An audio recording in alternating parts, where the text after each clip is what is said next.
Hello भैया लोग, welcome to elite institute. तो इससे पहले सबसे पहले हाउ आर यू, आप सब बढ़िया हैं?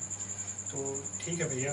अब नेक्स्ट हम इससे पहले डिस्कस किए थे कि रासायनिक अपक्रिया में उसके रासायनिक अपक्रिया और रासायनिक समीकरण के बारे में। तो रासायनिक अपक्रिया और रासायनिक समीकरण के बारे में डिस्कस किए थे। अब उस रासायनिक समीकरण को कैसे बैलेंस करना है इसके बारे में हम पढ़ेंगे। तो बैलेंसिंग के लिए सबसे जरूरी ये बात है, उसके परमाणुओं को एडजस्ट करना पड़ता है। परमाणु अगर हमने आपको संतुलित रासायनिक समीकरण बताया था, तो संतुलित रासायनिक समीकरण में क्या बताया था कि अभिकारक अणुओं के जो परमाणुओं की संख्या होगी वो उत्पाद अणुओं के परमाणुओं की संख्या के इक्वल होगी। जब इक्वल होगी वो क्या कहलाएगा? आपका संतुलित। यानी ये क्या है? इक्वल है अभी, ये क्या हो जाएंगे? असंतुलित। जैसे हाइड्रोजन यहाँ पे 2 है, यहाँ सिंगल है। तो यही चीज आपको लेके चलनी है, कैसे ये होगा। तो देखिए यहाँ पे हम HNO3 है, यहाँ पे HNO3 के सिस्टम में क्या होगा, हम सबसे पहले एक एक परमाणु देखेंगे। यहाँ पे हाइड्रोजन कितना है? यहाँ 1 है, यहाँ 2 है। तो उस हाइड्रोजन को हम क्या कर देंगे? यहाँ पे 2 लिख सकते हैं, 2 कर दिया। तो अब उसके बाद यहाँ 2 नाइट्रोजन, यहाँ पे भी 2 नाइट्रोजन, 2 3 6 ऑक्सीजन, यहाँ पे 3 दूना 6 ऑक्सीजन। कैल्शियम यहाँ पे सिंगल है, हाइड्रोजन यहाँ पे कितना हो जाएगा? 2 है कि नहीं? 2 है। 2 हाइड्रोजन ये, 2 हाइड्रोजन ये, 2 2 4 हाइड्रोजन। अब इस तरफ हाइड्रोजन कितना है? 2 है। इसको हम कितना कर देंगे? 4 हाइड्रोजन कर देंगे कि नहीं कर देंगे? अब देखिए एक एक को हम चेक करते हैं कि हमारा सही है या गलत।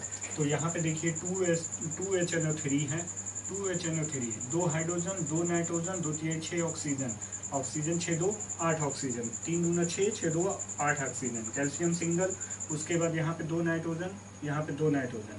तो अब हम आगे देखेंगे, यहाँ पे नेक्स्ट वाला देखेंगे। ये तो आपका क्लियर हुआ। और एक चीज हमेशा याद रखिएगा, जो भी बैलेंसिंग करनी है उसे आप अलग से यहाँ लिखोगे, 2HNO3 प्लस CaOH का होल ट्वाइस, CaNO3 का होल ट्वाइस प्लस 2H2O। इसे आप अलग से नोट करेंगे। अब देखिए NaOH और H2SO4। अब यहाँ पे भी हम वही देखेंगे, यहाँ पे 2, यहाँ पे सिंगल सोडियम, यहाँ पे 2 सोडियम। तो इसको हम क्या करेंगे? डबल सोडियम कर देंगे ना।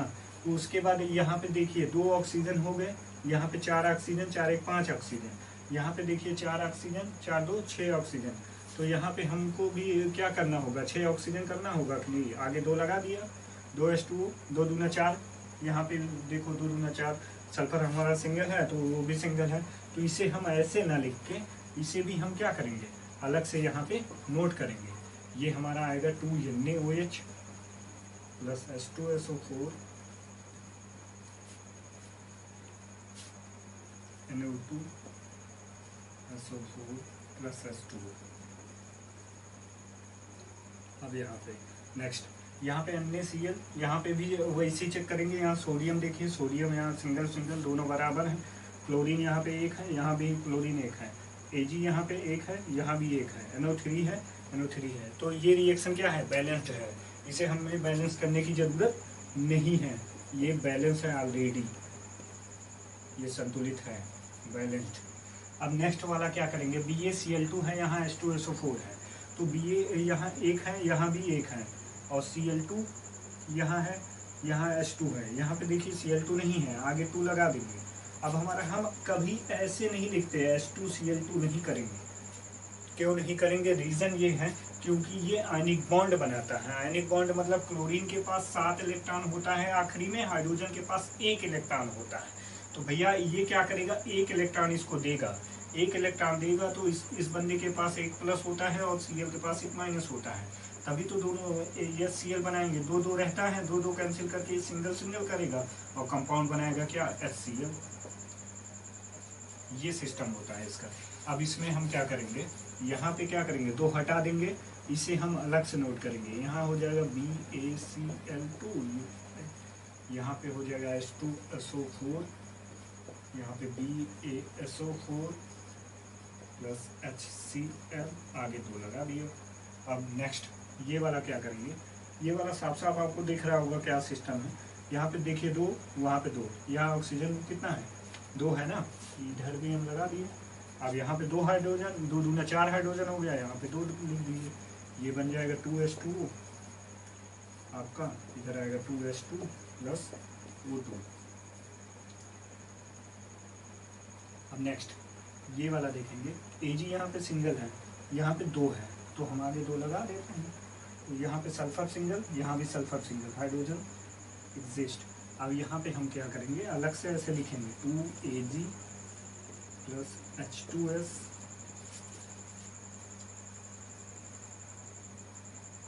Ag2S प्लस H2, ये सिस्टम हो जाएगा। अब देखिए, अब इसमें क्या है, कुछ ये थे आपके बैलेंस, इसे आप नोट कर सकते हैं।